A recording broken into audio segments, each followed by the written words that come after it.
오늘 설교 말씀은 호주에서 오랫동안 사역하고 계시는 양성대 목사님께서 말씀을 전해 주십니다.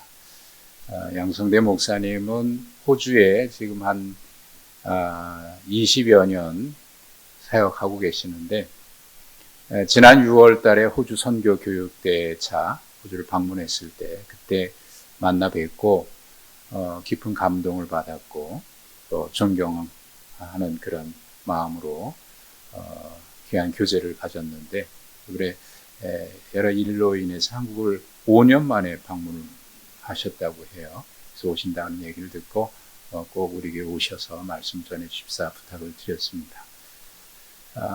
지난 6월 달에 다녀오고 나서 제가 잠깐 말씀을 드렸는데, 우리 양성대 목사님이 호주에서 사역하신 교회는 호주인 교회입니다. 딥딘 교회라고 멜번에 있는 교회인데, 여러분은 아시겠습니다만 호주라고 하는 나라가 지금은 그렇지 않습니다만 예전에는 인종차별이 굉장히 심했던 나라입니다.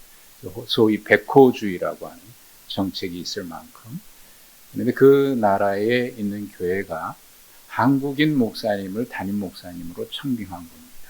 한인 교회가 아니고 호주 교회입니다. 호주라고 하는 나라는 6.25 때 가장 미국 다음으로 두 번째로 6.25 참전했던 나라이기도 하고, 파병해서. 그리고 우리나라의 선교 초기에 우리가 잘 알고 있는 언더우드 아펜셀러 목사님이 미국에서 파견받아서 오셨는데, 그 다음으로 한국의 선교사로 파송한 나라가 바로 호주입니다. 호주 선교의 역사는 잘 우리가 모르는데 주로 이제 경남 지역에 많이 선교 활동을 하셨기 때문에 그렇습니다. 그때 우리나라에 처음으로 오셨던 호주 선교사 목사님이 조셉 헨리 데이비스 목사님이신데, 그 목사님을 파송한 교회가 딥딘 교회입니다. 이 딥딘 교회에서 20여 년 전에 우리 양성대 목사님을 담임 목사님으로 청빙한 거예요. 호주인 교회에서. 그때 이야기를 제가 좀 들었고, 지금도 그 교회는 데이비스 목사님의 후손들이 그 교회에 지금도 출석하고 계시고, 지금은 한인과 한국인과 호주인이 함께 예배드리는 그런 공동체가 됐어요. 근데 한국인 목사님을 담임 목사님을 청빙할 때 이야기가 그런 이야기를 했답니다. 그동안 우리가 한국을 위해서 모든 것을 다 바쳐서 선교도 하고 다 했는데 이제는 우리가 힘이 그만큼 없습니다. 그러니 이제는 한국 목사님이 오셔서 우리 교회를 맡아주셨으면 고맙겠습니다. 그렇게 해서 청빙을 받으신 거예요. 그리고 18년을 목회를 하시고 3년 전에 밀두라라고 하는 아주 시골입니다. 호주 멜번에서 약 550km, 560km, 우리 여기서 부산보다 더 먼 거리죠. 아주 시골 사막 같은 지역에 호주인 교회, 작은 교회 가셔서 지금 목회를 하고 계시고, 딥딘 교회를 떠나실 때 목사님 얼마나 목회를 잘 하셨으면 계속해서 한인 목사님을, 담임 목사님을 또 청빙해서 지금은 강 목사님이신데 목회를 하고 계세요. 그만큼 아주 훌륭하게 목회하셨고, 지금은 그 밀두라라고 하는 지역에서 호주인 교회 6교회를 맡아서 순회하면서 목회를 하고 계십니다. 그리고 밀두라 교회는 한인과 호주인이 함께 예배를 드리는데, 영어 예배, 한국어 예배를 동시에 예배를 드리는데, 영어 예배를 드릴 때는 한국어 자막을 띄우고 한국어 예배를 드릴 때는 영어 자막을 띄우고, 그래서 공동체를 이루고 있습니다. 교회 소개하면서 주보에 밀두라 연합교회, 교회 소식 날에는 밀두라 유나이팅 처치 이렇게 표기를 했습니다. 의미가 뭐냐면 교회가 연합해야 된다. 지금도 연합해 가고 있다라고 하는, 그 호주에 가서 제가 아주 신선한 충격을 받았던 것 중에 하나는, 거기에 신학교를 방문했는데 그 신학교가 한 교단의 신학교가 아니라 여러 교단의 학생들이 한 캠퍼스 안에서 같이 공부하고 있습니다. 연합정신을 이루어가고 있고, 그 교회는 지금 밀두라 연합교회도 그렇고 딥딘교회도 그렇고 연합장로교회, 연합교회입니다. 연합교회, 호주 연합. 아주 잘 목회를 하고 계셔서 제가 많은 감동을 받았는데 이번에 오시게 돼서 우리에게 초청을 했습니다. 기꺼이 와주셔서 감사하고 우리 환영하는 마음으로 주님의 사람 환영하는 마음으로 박수로 환영합니다.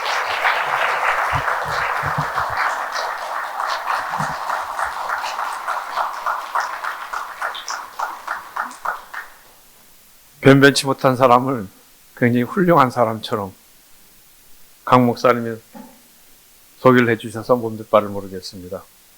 감사합니다. 함께 기도하겠습니다. 하나님, 초대교회를 방문할 수 있도록 인도해 주시니 고맙습니다. 제가 묵상한 말씀들이 하나님께 영광이 되게 하시고 부족한 사람의 설교하는 것이 하나님께 기쁨이 되게 하여 주옵소서. 우리 모두가 마음의 문을 열고 하나님의 말씀을 마음에 새기게 하시고 눈을 열어 귀를 열어 말씀하시는 주의 음성을 듣게 하여 주옵소서. 예수님의 이름으로 기도합니다. 아멘. 우리 목사님이 이제 딥딘교회에 관해서 이제 말씀을 해주셨기 때문에 제가 이제 딥딘교회에서 있었던 하나의 일만 소개해 드리도록 하겠습니다. 제가 딥딘교회에서 만난 좀 이렇게 신앙의 고목이라고 할까? 큰 인물의 한 사람이 부산에 있는 일신병원을 세운 헬렌 맥킨지라고 하는 사람입니다. 헬렌은 자기 부모님이 제임스 노블 맥킨지, 또 엄마도 선교사로 왔습니다. 또 메리 켈리라고 하는 이 두 분이 선교사로 와서 한국에서 태어난 분입니다. 한국에서 태어나면서 자기 아버지 제임스 노블 맥켄지가 한국의 나환자들을 위해 평생을 바쳐 한국의 나환자들을 위해 공헌을 했는데, 이분이 자기 아버지가 나환자들을 돌보는 것을 보면서 늘 어릴 때부터 마음에 이런 생각을 했답니다. 우리 아버지가 의사였으면 더 많은 사람을 고쳐줬을 텐데, 우리 아버지가 의사였으면 더 많은 사람을 고쳐줬을 텐데. 그래서 자기는 고등학교까지 평양에 있는 외국인 학교에서 부산에서 이제 기숙사로 갔다가 방학 때면 오고, 그다음에 이제 대학은 멜번 대학교의 의학부에 가서 공부하고 의사가 되었습니다. 의사가 된 목적은 나는 한국에 있는, 부산에 있는 내 자매들, 가난한 한국의 여성들을 돌봐야 되겠다. 그래가지고 전문의사가 되었습니다. 산부인과 여성 전문의사가 되었고, 그래서 이제 와서 일신병원을 세웠습니다. 자기 동생 캐슬린 맥켄지와 함께 병원을 세웠고, 그래서 이 제임스 노블 맥켄지 목사님 밑에 이제 4명의 딸이 있습니다. 그래서 제가 이제 그 교회의 담임 목사가 되었기 때문에 감사하게도 이 4명의 딸들을 제가 다 장례를 치르게 되었습니다. 내가 목사니까. 제가 그 교회에 있으면서 그래도 이분들이 한국을 위해 무지무지한 봉사를 하고 한평생을 살았는데 나도 그래도 조금이라도 갚아야 되겠다. 내가 갚을 수 있는 길이 이분들을 자주 방문해서 친구가 되고 위로하는 말을 좀 전했으면 좋겠다. 그래서 이제 같이 이제 자주 만나서 이야기를 나누곤 했습니다. 근데 이 헬렌 맥켄지라는 분이 일신병원을 세우고 그 다음에 나중에 자기가 은퇴할 때쯤에 이분들의 사역이 너무나 유명해졌기 때문에 호주의 국영방송국에서 1시간 특집으로, 성탄 특집으로 그러니까 그 기독교 방송국이 아니라 호주 국영방송국에서 ABC라고 하는 방송국에서 이분들에 관한 특별, 이 자매에 관한 이제 그 방송을 했어요. 그러니까 더 유명해졌습니다. 그러니까 이분들이 또 이제 그 방송한 다음에 전국을 돌면서 모집 활동을 했습니다. 돈을 모집을 해서 선교활동 모집을 해서 그 당시 200만 불, 지금으로 따지면 2천만 불도 넘는 상당한 액수일 것입니다. 그걸 모아가지고 이 돈을 일신병원에 가난한 사람들이 오게 되면 여기서 나오는 이자를 가지고 치료해 주어라. 절대로 가난한 사람들을 내쫓지 말아라. 하면서 그 모든 사역을 하고 이제 호주로 돌아왔습니다. 호주로 돌아올 땐 자기들은 돈 한 푼도 없어서 호주 정부에서 주는 최저급 이제 그 생활보조료를 받으면서 생활을 했습니다. 이분들을 만나서 이제 얘기하면 근데 참 훌륭하게 일하셨습니다라고 제가 칭찬을 하면은 헬렌 맥킨저라는 분이 늘 그런 말을 했습니다. 아니 목사님, 내가 한 것 없습니다. 나는 그저 예수님의 손과 발이 되어 일을 했습니다. 나는 절대로 큰일 한 적 없습니다. 내가 처음 일을 시작하게 될 때에는 내 두 손과 내 여동생 두 손, 4개의 손으로 일을 시작했는데 점점 손이 많아졌습니다. 몇 년 지났더니 조금 지났더니 10개의 손, 200개의 손, 500개의 손, 손들이 많아져서 하나님의 사역을 할 수 있었습니다. 나중에도 제가 사람들이 일심병원에 관한 당신 한 사역을 칭찬하면은 절대로 내 앞에서 그런 얘기 하지 말아라. 나는 그저 예수님의 일꾼이 되어 내 손을 예수님의 손이 되어 활동한 것밖에 없다. 늘 그렇게 겸손하게 말씀을 하시곤 했습니다.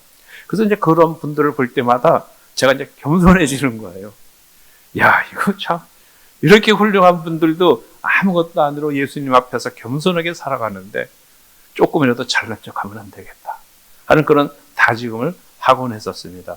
제가 이 말씀을 또 드리면서 같이 나누면서 오늘 드리고 싶은 얘기가 모든 존재는 자기가 알든 모르든 언어로 타자와 교통을 한다 하는 것입니다. 나는 가만히 있어도 내 삶이 다른 사람에게 내가 누구인가를 알립니다.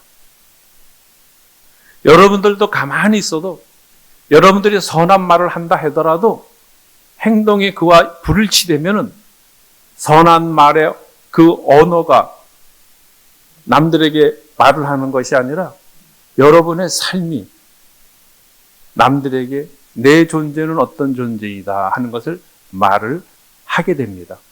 꼭 뭐 사람만 그러겠습니까? 어느 공동체나 그렇겠죠. 교회도 그렇고.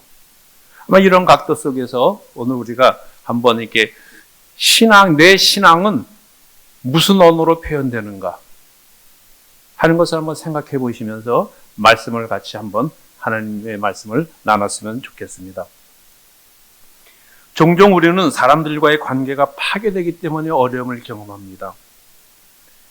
이상하게도 나이가 점점 들면서 형제들과의 관계가 망가지는 사람을 자주 봅니다.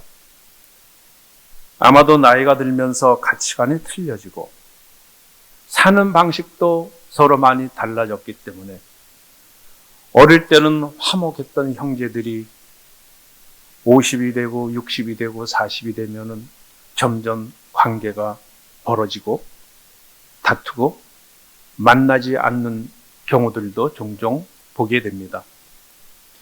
어떤 사람들은 친척이나 친구가 사업이 어려우니 경제적으로 도와달라는 부탁을 받고 사랑하며 신뢰하는 마음으로 도와주었는데 나중에 알고 보니 자기를 속인 행동이었다 하는 것을 알면 마음에 분노가 차게 됩니다. 혹은 자기가 믿은 사람이, 신뢰하는 사람이 자기 뒤에서 자기를 비방하고 욕을 하고 다닌다는 이야기를 들을 때 배신감이 생기고 우리 마음에 분노가 일어납니다. 이런 일을 경험할 때마다 참 용서하며 살기가 쉽지 않습니다. 오늘 우리가 마태복음을 읽었는데 이 책을 쓴 마태는 이 책을 사실 우리들에게 주려고 한 것은 아닙니다. 이 책을 쓴 이유는 2000년 전에 자기와 같이 신앙생활 하던 사람들에게 예수를 알려주기 위하여 자기 알고 있는 예수를 전해주기 위해서 쓴 책입니다. 근데 지금도 우리가 그 책을 읽고 있습니다. 오늘 우리가 읽은 본문은 예수님이 용서라는 주제로 제자들을 가르치신 내용입니다. 쉽게 말하면 마태가 예수님이 가르치신 용서라는 이 주제를 자기 공동체 사람들에게 전해주고 있는 것입니다. 예수님이 이렇게 형제를 용서하며 살라고 말씀하셨으니 우리 공동체는 서로 용서하고 서로 격려하며 서로 사랑하면서 아름다운 공동체를 이루고 서로 힘을 내어 어려운 생활을 이겨나가십시다 라는 격려의 말을 하기 위해서 이 책을 쓴 것입니다. 제가 오랜 동안 한국을 이제 떠났는데 벌써 떠난 지가 한 30여 년 다가옵니다. 그런데 종종 우리 한국 교회에 갈등이 일어나고 교인들 간에 싸움도 많다라고 하는 이야기도 들을 때마다 마음이 아픕니다. 교회가 서로 싸우기 때문에 세상에 본이 되지 못하고 오히려 세상 사람들에게 손가락질 당하는 경우도 많이 있는 것들을 봅니다. 오늘 우리가 이 본문 말씀을 다시 한번 묵상해 보면서 우리 자신의 한계들을 신앙의 힘으로 한번 극복하고 성령께서 주시는 힘으로 극복해 나가면서 여러분들이 향기를 날릴 수 있는 교인이 되었으면 좋겠다 하는 말씀에서 이 말씀을 드립니다. 말씀드린 대로 이 본문은 예수님이 용서에 대해서 가르친 내용입니다. 이 가르침은 베드로의 질문에서 시작됩니다. 주님, 형제가 내게 죄를 범하면 몇 번이나 용서해야 됩니까? 7번까지 해야 합니까? 여기서 형제라는 말은 교회 내의 형제를 말합니다.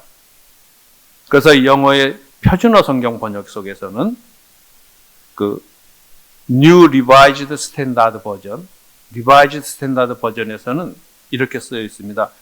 Another member of church. 교회 내의 한 형제가, 다른 멤버가 내게 죄를 범하면 몇 번까지 용서해야 합니까? 즉, 교회 공동체 내의 이야기입니다.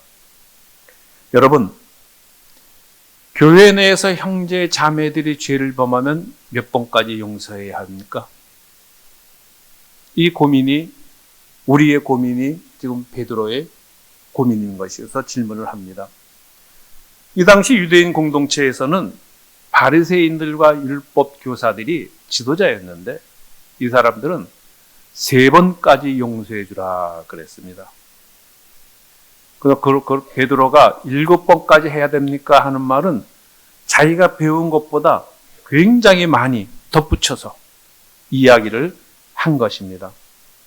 그러자 예수님이 대답하십니다. 7번이 아니라 7번을 70번까지 하라. 예수님의 대답은 490번을 하라는 것이 아니라 무한대로 용서하라는 말씀입니다. 베드로의 질문에 약점이 있습니다. 그것은 베드로는 용서를 하는데 횟수가 있다고 생각했습니다. 그러나 예수님은 용서를 하는 데는 횟수가 없다. 무제한으로 용서를 하라고 명령하고 있습니다. 우리 모두 교회 공동체에서 서로 용서를 하며 살아야 한다는 것을 잘 알고 있지만 용서를 하며 사는 것이 사실 쉽지 않습니다. 그래서 베드로는 몇 번까지 용서해야 됩니까? 하고 질문한 것입니다. 보통 우리들은 용서보다는 복수를 먼저 생각하지 않습니까? 무의식적으로 복수를 하려고 합니다. 창세기에 보면 라멕이라는 사람이 이렇게 말을 합니다.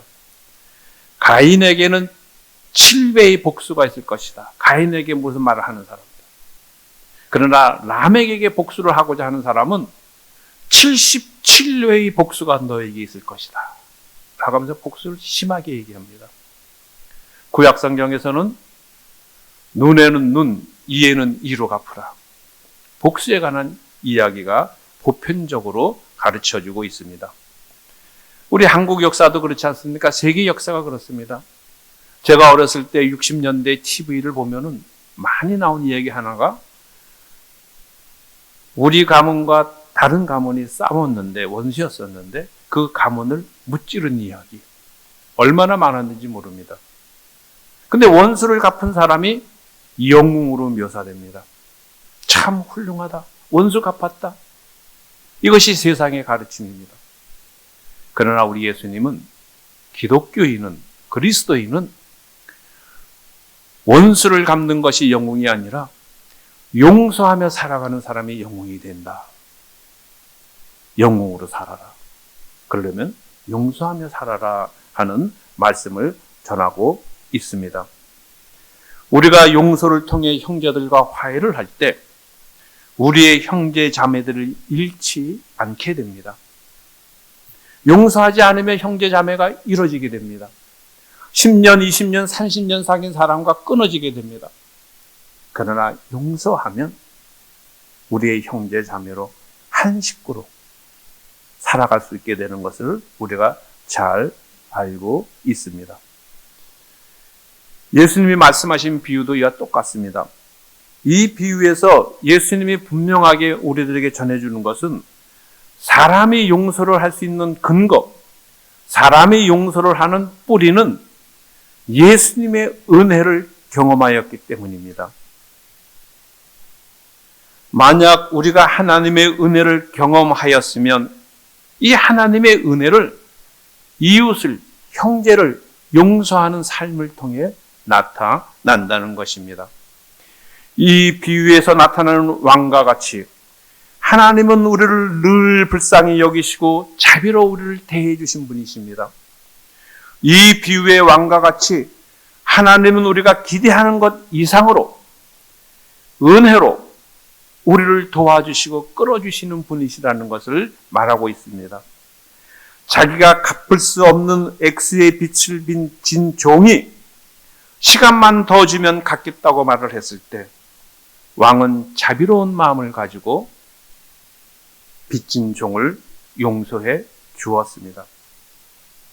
이 종은 1만 달란트의 빚을 지었다고 하는데 1달란트는 보통 사람들이 20년의 연봉에 해당합니다. 만 달란트는 20만 년. 엄청나죠? 20만 년이에요, 20만 년. 한 1년에 5천만 원쯤 번다 생각하면 계산해 보니까 10조입니다. 아마 예수님이 좀 과장해서 말씀하신 것 같아요. 이건 말이 안 되는 거죠. 근데 어쨌든 예수님이 말하는 것은 우리 사람들의 죄는 크다. 하나님이 용서해 주시는 것이 크다 하는 것을 비유하면서 말씀하고 있습니다. 자기가 받은 은혜에 감사하지 않고 자기가 받은 것이 은혜라는 것을 알지 못하고 살아간다면 참 부끄러운 사람 아니겠습니까? 여러분, 우리가 이런 은혜를 받았다면 우리는 그 은혜를 마음에 담고 살아갈 것입니다. 이 은혜가 내 마음에 있기 때문에, 감사가 내 마음에 있기 때문에 이 감사와 은혜를 남들에게 전하려고 노력할 것입니다. 은혜를 받은 사람은 반드시 은혜를 나누며 살게 되어 있습니다. 감사를 받으며 살아가는 사람은 반드시 감사를 나누며 살고, 사랑을 받고 살아가는 사람은 내 마음속에 내가 사랑을 받았다는 그것을 마음에 담고 있는 사람은 반드시 사랑을 나누면서 생활합니다. 하나님의 은혜가 내 마음에 있으면 우리 삶에 영향을 미치게 됩니다. 내 생활과 형제의 관계가 바뀔 수밖에 없습니다. 하나님의 은혜는 계산할 수가 없고 이 계산할 수 없는 큰 은혜가 내 마음에 있다는 것을 알 때 이 마음에 늘 감사가 있고, 그래서 나에게 조그마한 잘못을 한 사람을 용서하며 살아갈 수밖에 없는 사람이 될 것입니다. 그런데 여기서 주목해야 될 것이 하나 있습니다. 탕감을 받은 종이 다시 재판을 받아 감옥에 가고 형벌을 받았다는 이야기입니다. 여기서 우리가 질문을 하나 하게 됩니다. 하나님의 용서는 영원한 것인가? 아니면 일시적인 것인가? 이 종은 용서를 받았는데 왜 다시 감옥에 갔는가? 하나님의 용서는 영원한 것인가? 일시적인 것인가? 왜 이 사람은 다시 심판을 받았는가? 하나님의 용서는 조건적인가? 조건적인 것인가? 아니면 무조건적인가? 내가 남을 용서해 주지 않으면 내가 받은 용서는 무효가 되는 것인가? 여기에서 우리 예수님이 가르치고자 하시는 중요한 것이 있습니다. 용서를 받은 사람은 용서를 하며 살라는 것입니다. 우리 주님이 우리를 용서하시면서 기대하시는 것이 있습니다. 내가 너희를 용서하듯이 너희도 같은 행동을 하며 살아라. 그리스도인은 내가 받은 은혜, 내가 받은 용서를 그대로 보여주면서 살아가는 사람이다 하는 것을 말하고 있습니다. 그렇지 않으면 마지막 심판 때에 우리가 심판을 받게 됩니다. 자비를 받은 사람이 자비를 보여주지 못하면 심판을 받는다는 것입니다. 오늘 비유에는 왕과 종이 두 번의 결산을 합니다. 첫 번째 결산, 빚 갚어. 첫 번째 결산에서 모든 빚을 용서해 줍니다. 탕감해 줍니다. 두 번째 결산, 너 은혜 받은 대로, 너 용서받은 대로 살았느냐? 용서받은 대로 살지 못했기 때문에 이 첫 번째 좋은 결과가 두 번째 결산에서는 좋지 않은 결산을 하게 되었습니다. 첫 번째 만남에서 거저 의롭다함을 인정을 받았습니다. 그러나 두 번째 만남에서는 거저 의롭다 받은 이 인정받은 삶이 심판받는 아주 불행한 결과로 이루어져 있습니다. 신학적으로 말하면 그리스도인은 두 사건 사이에서 살아간다는 것을 가르쳐 줍니다. 한 사건은 예수 그리스도 십자가에서 만나신 예수님을 만난 사건입니다. 이 예수 그리스도의 십자가의 사건의 만남을 통해 우리의 죄가 모두 용서받았습니다. 그러나 또 다른 만남, 첫 번째 만남은 예수 그리스도가 십자가에 있었는데 두 번째 만남은 예수 그리스도가 재판석에 재판장의 재판석에 앉아 계신 예수님입니다. 이 재판장이신 예수님께서 너 십자가에서 용서받은 대로 살았니? 하는 것을 다시 계산해 보는 경우가 계산해 본다는 것입니다. 그래서 우리는 이 두 사건 사이, 십자가에서 죽으신 예수님으로부터 거저 은혜를 받은 이 사건, 그 다음에 나중에 재판석에 앉아서 우리의 삶을 다시 보실 이 예수님, 이 두 사건 사이에서 우리는 살아갑니다. 그런데 첫 번째 사건이 끝이다, 첫 번째 결산이 끝이다, 이거로 다 됐다 하면서 자기 마음대로 살면 두 번째 결산을 하게 될 때에 첫 번째 만남의 은혜스러운 결실을 맺지 못하고 심판의 만남이 있게 되는 것입니다.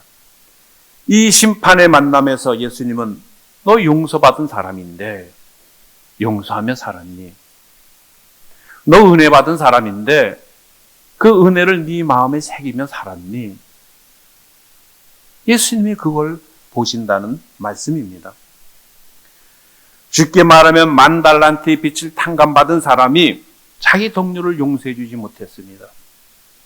이 10,000달란트 받은 사람은 자기가 자비를 받았다는 것, 은혜를 받았다는 것, 이것을 깨닫지 못하고 감사하지 못하고 살아갔습니다. 그렇기 때문에 자기의 조그마한 빚을 진 사람을 용서하지 못하고 다시 감옥에 거두고 그 사람을 재판하게 되는, 이 받은 삶과 실제로 삶 사이는 불일치하는 그런 삶을 살았기 때문에 심판을 받았다 하는 것을 이야기해주고 있습니다. 이 10,000달란트 받은 사람은 자기가 자비를 받았다는 것을 깨닫지 못했습니다. 은혜를 받고 살아가는 것을 깨닫지 못했습니다. 그래서 감사하지 못했습니다. 그러므로 조그마한 자기에게 잘못이 있는 사람에게 그대로 분을 내고 화를 내면서 그냥 살아가는 성실치 못한 사람이 되었습니다. 동시에 이 사람은 두 번째 만남, 이제 심판의 만남이 있다는 것을 알지 못하고 두려움 없이 그냥 막 사는 그런 사람이 되었습니다. 그래서 예수님 말씀은 너희는 이 두 사건 사이에서 살아난다.